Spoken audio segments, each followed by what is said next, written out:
जब Epstein file में भारत के लोगों के नाम आने लगे तो बड़ा दुखी हुआ। मुझे लगा था कि वी आर नॉट लाइक, जैसे कैनिबलिज्म है वहां पे कैनिबल बच्चों को खा रहे हैं, छोटे बच्चे 3-3 साल की बच्चियों को के साथ सेक्स कर रहे हैं।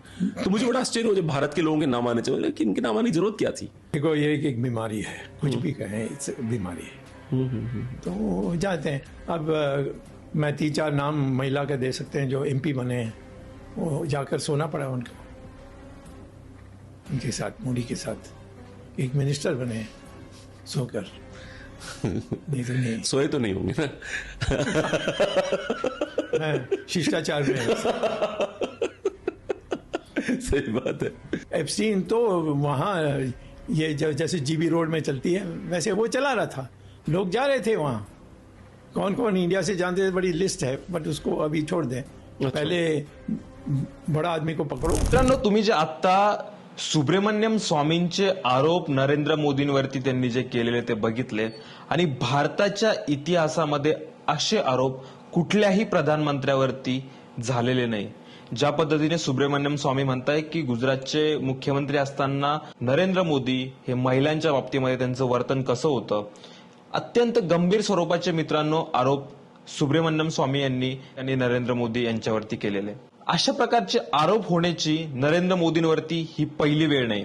याच्या आधीही काही लोकांनी नरेंद्र मोदींवरती या बाबतीमधले आरोप केले। आता भाजपचे मंत्री असणारे दिल्लीमधले कपिल मिश्रा यांनी विधानसभेमध्ये एक CD दाखवली होती, ऑडिओ फाईल ऐकवली होती, आणि त्याच्यामध्ये अत्यंत गंभीर स्वरूपाचे आरोप तत्कालीन गुजरातचे मुख्यमंत्री नरेंद्र मोदी आणि अमित शाह यांच्यावरती केले होते की कशा पद्धतीने एक मुख्यमंत्री लेवलचा माणूस एका मुलीच्या, म्हणजे आपल्या वयापेक्षा अर्ध्या वयाच्या असणाऱ्या मुलीच्या पाठीमागे लागतो, कशा पद्धतीने तिची माहिती काढतो, कशा पद्धतीने ती एका ठिकाणाहून दुसरीकडे पोहोचू नये याच्यासाठी एका अधिकाऱ्याला कशा पद्धतीने तो ही महिला एका ठिकाणाहून दुसऱ्या ठिकाणी पोहोचली नाही पाहिजे अमित शाह यांच्या माध्यमातून, ती संपूर्ण क्लिप नेमकं तत्कालीन आम आदमी पार्टीचे नेते आणि आता BJP मध्ये असणारे कपिल मिश्रा यांनी काय गंभीर स्वरूपाचे आरोप तेव्हा नरेंद्र मोदींवरती लावले होते, ऐका।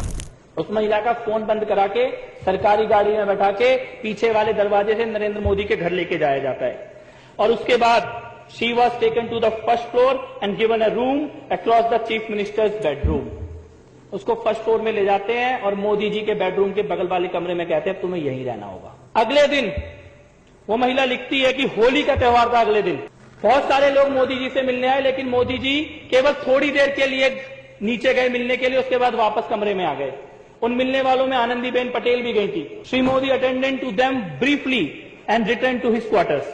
बहुत थोड़ी देर के लिए लोगों से मिले, उसके बाद अपने कमरे में वापस आ गए। Petitioner found that she was constantly in touch with Sri Modi, who was abroad and probably in South Africa at the time. She also conveyed to the petitioner that Sri Modi asked her about the petitioner's office routine and habits and whether the petitioner knew about the relationship they shared.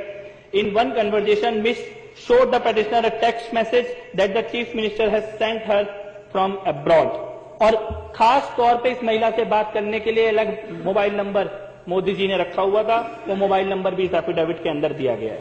मित्रांनो, ह्याच कपिल मिश्रांनी नंतर Bhajpa join केली आणि त्यानंतर त्यांना भाजपने दिल्लीमध्ये मंत्री सुद्धा बनवलं।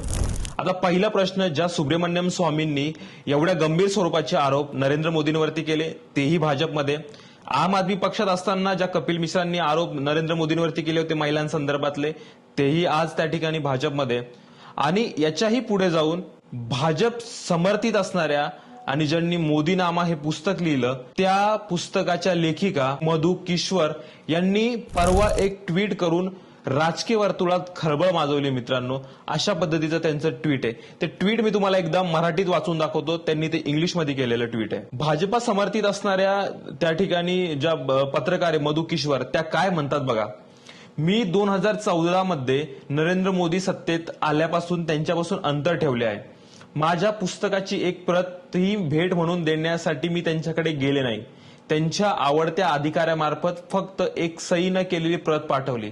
सुरुवातीपासूनच संघी सत्ता केंद्रात अशी चर्चा होती की मोदींच्या जवळीकीमुळे काही महिला खासदार आणि मंत्री बनले आहेत, म्हणून मी अगदी सुरुवातीलाच खबरदारी घेतली। हरदीप पुरी यांच्यासारख्या काही लोकांनी मोदी गुजरातचे मुख्यमंत्री असताना त्यांना विशेष सेवा पुरवली, असेही हळू आवाजात सांगितले जात असे।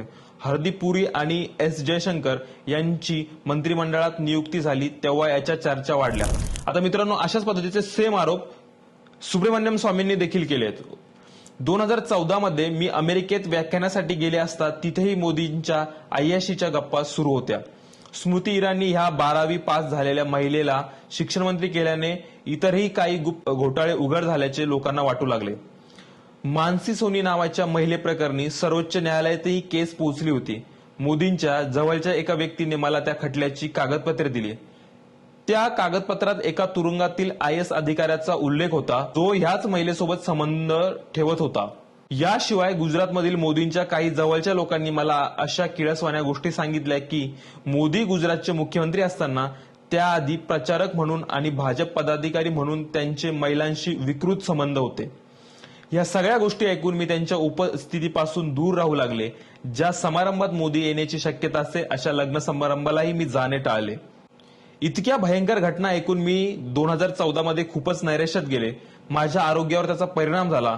यातून सावरण्यासाठी मी 2015 मध्ये कोइंबतूर येथील आयुर्वेदिक केंद्रात 21 दिवस उपचारासाठी गेले. एका ज्येष्ठ राष्ट्रीय स्वयंसंघाच्या बुद्धिजीवी व्यक्तीला मी सगळे दुःख सांगितले तेव्हा त्यांनी उदासीनपणे विचारले, तुला इतका धक्का का बसला? त्यांच्या वैयक्तिक आयुष्याने आपल्यापैकी कोणाला काय फरक पडतो?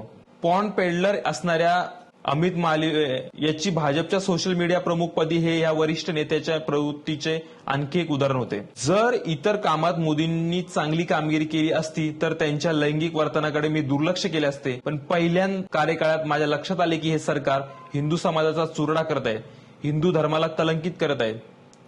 भीमभट्टा आणि मीमभट्टा यांना हिंदूंवर हल्ले करण्यासाठी संरक्षण दिले जात आहे.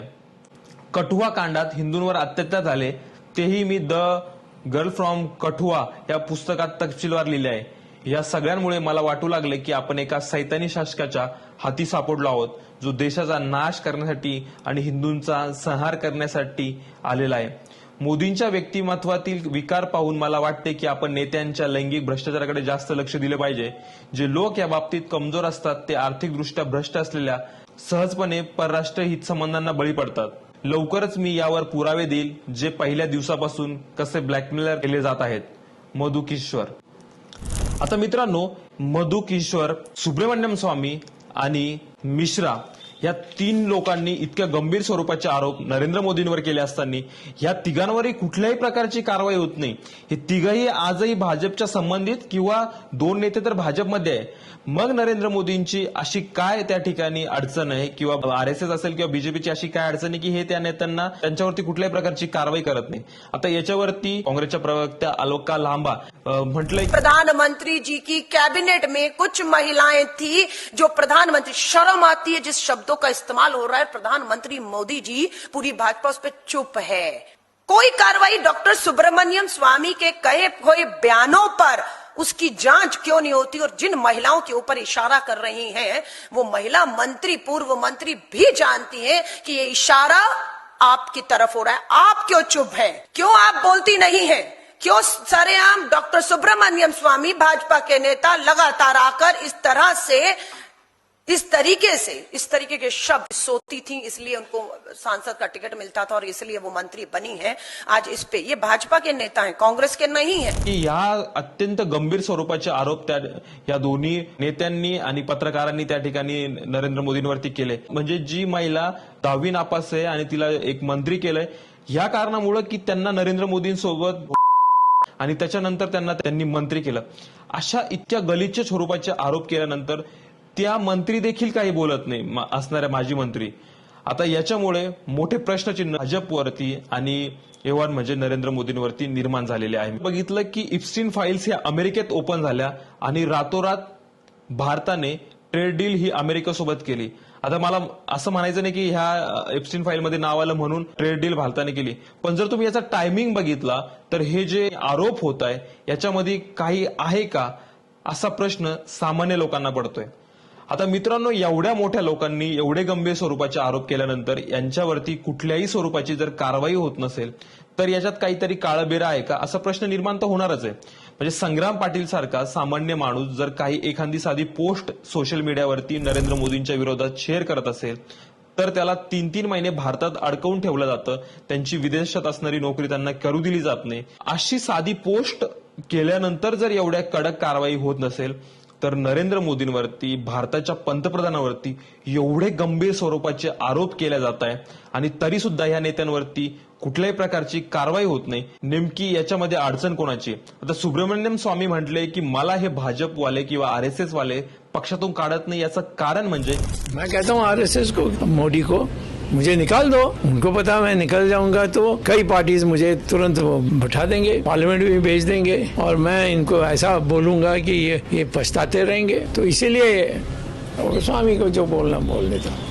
पार्लियामेंट में मेंबर नहीं बनने देते हैं, बट बाकी निकालने के लिए इसको हिम्मत नहीं. वो पता है कि परिणाम क्या होगा, इतना उनको डर है. हाँ, डर है. मैं और पोल खोल दूंगा, ये कर दूंगा, वो कर दूंगा. मित्रांनो, एकंदरीत सुब्रमण्यम स्वामी, त्यानंतर कपिल मिश्रा आणि ह्या पत्रकार यांनी केलेल्या आरोपांबद्दल तुम्हाला एकंदरीत काय वाटतं? कमेंट करून नक्की कळवा.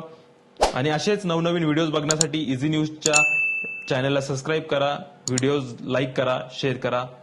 धन्यवाद.